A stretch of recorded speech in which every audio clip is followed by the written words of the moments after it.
Hey guys, wanted to hop on and give a quick word for him. Today we're talking about boldness, and the title of the sermon is The Echo of the Flame. You can survive speaking truth. What most people don't survive is what happens after they speak it. Because the moment you finish talking, something else starts talking. Not out loud, but in the silence. The room doesn't respond the way you expected. No immediate agreement, no clear rejection. It's just quiet. Just wait. Just people sitting in what you said without giving anything back. And that silence starts to feel like a verdict. And that's where the pressure really begins.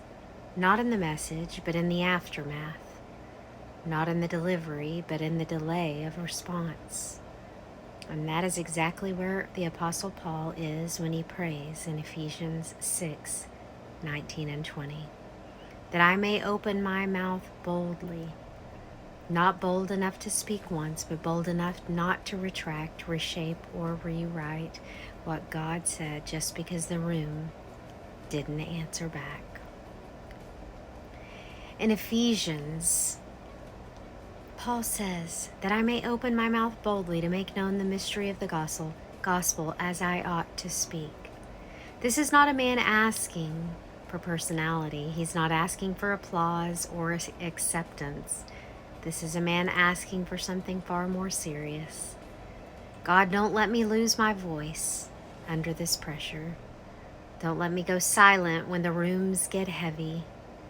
Don't let me change what you've given me just because I feel the weight of how people respond. And you have to understand where this is coming from, because this is not theory for Paul. This is a man who already lived both sides of boldness. He knows what it is to speak with confidence in himself, and he knows what it is to speak with dependence on God. Before Christ, he lived as Saul. Bold, convinced, driven, unshaken in his own certainty. He didn't hesitate to speak. He didn't second guess his voice. He didn't ask God for permission to be confident.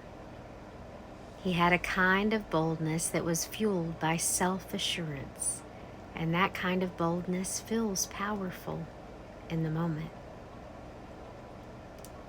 But it's dangerous because it does not need alignment to function. It only needs conviction, and conviction without alignment will still move, still speak, still act, still press forward, even if it's moving in the wrong direction. That's why Saul could be fully convinced and still be fully misaligned.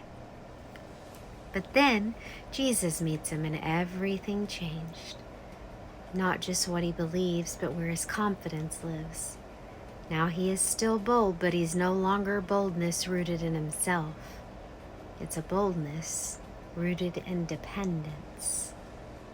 That's why Ephesians 6, he doesn't say, I am bold. He says, pray that I may speak boldly. Because Paul understands something that Saul never considered. You can be fully confident and still be wrong. And you can be fully dependent and still be right. So now boldness is not something that he owns. It is something that he receives. It is not something he assumes. It's something he asks for. And that changes everything about how you read his prayer. He's not praying for ease. He's not praying for comfort or a smoother room to walk into. He's praying for stability of his voice under pressure. Because he knows pressure is where voices get rewritten. And this is where it comes real. It becomes real for us. Because this is not just Paul's story. This is the pattern of anyone who carries conviction. You speak what you believe God has placed in you, and then the room responds. And sometimes the room doesn't respond the way you expected. Sometimes there's silence, distance, misunderstanding. Sometimes there's a shift that nobody can really explain. And that's where the mind starts working overtime, trying to interpret everything that's happening. Did I go too far? Did I lose them? Did I mess this up? Did I just create rejection? And suddenly the weight is no longer just what you said. It's about what you think happened after you said it. Because truth does something most people don't talk about. It doesn't just exist in the moment. It's spoken. It exists in that room after you leave. It lingers. It sits. It stays unresolved in people. And that silence feels heavy. But here is where the danger enters. Not every silence is rejection. Not every distance is opposition. Not every misunderstanding is warfare. Some of it's simply truth doing what truth does when it enters a human room. It forces processing. It exposes what people are not ready to name yet. It creates internal weight that does not always produce external reaction. But if you're not grounded, you start turning every quiet moment into a conclusion, every delay into a verdict. And that's where your boldness gets tested in the most subtle way possible. Not because when you're speaking, but when you're replaying what you said after you've spoken it. Because that's where the pressure starts trying to rewrite your voice. It doesn't stop you from speaking the truth. It tries to get you to adjust it after the fact. It says, maybe soften it next time. Maybe don't say it so clearly next time. Don't be so direct. Maybe avoid that part. Maybe leave that part out. Maybe it was too much for them. And then slowly, without noticing, conviction begins to get filtered through this reaction.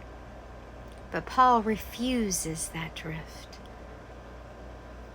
That is why he's praying this prayer in the first place. He's not saying, God, make people receive me better. He's saying, God, keep my voice faithful to you, even when there is no response. Woo! He's not measuring his obedience by immediate reaction anymore. He's not measuring truth by how quickly people accept it or respond to it. He's measuring it by one thing. Did I speak it as I ought to speak it? And as long as we are saying what God tells us to say, then we are. That phrase matters, as I ought. It means responsibility. It means stewardship. It means that there is a standard that does not change based on how the room feels. And that's where Saul and Paul fully split. Saul needed agreement to feel correct.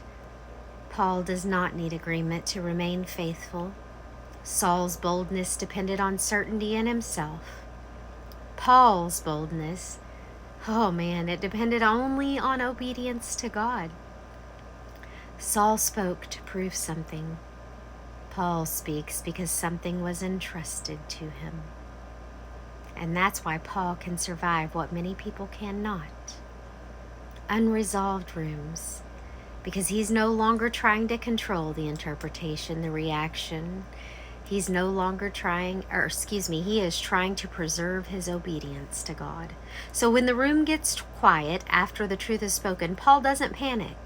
When response is delayed, he doesn't rewrite the message. When misunderstanding happens, he doesn't abandon clarity because he understands something deeper. The weight of truth is not measured by response. It's measured by whether it remains faithful to God when it is no longer in your control. And this is where it lands for you, because the real test is not whether people respond instantly to the way you expect them to. The real test is whether the silence will make you doubt what God has already made clear to you. A voice that does not get rewritten by reaction. A voice that does not get softened by misunderstanding. A voice that does not get silenced by pressure. He is asking, God, don't let me change what you said just because I felt what the room did not say back to me. Jesus. And that is what boldness actually is. Not intensity, but faithfulness that refuses to be edited. I love you and Jesus loves you.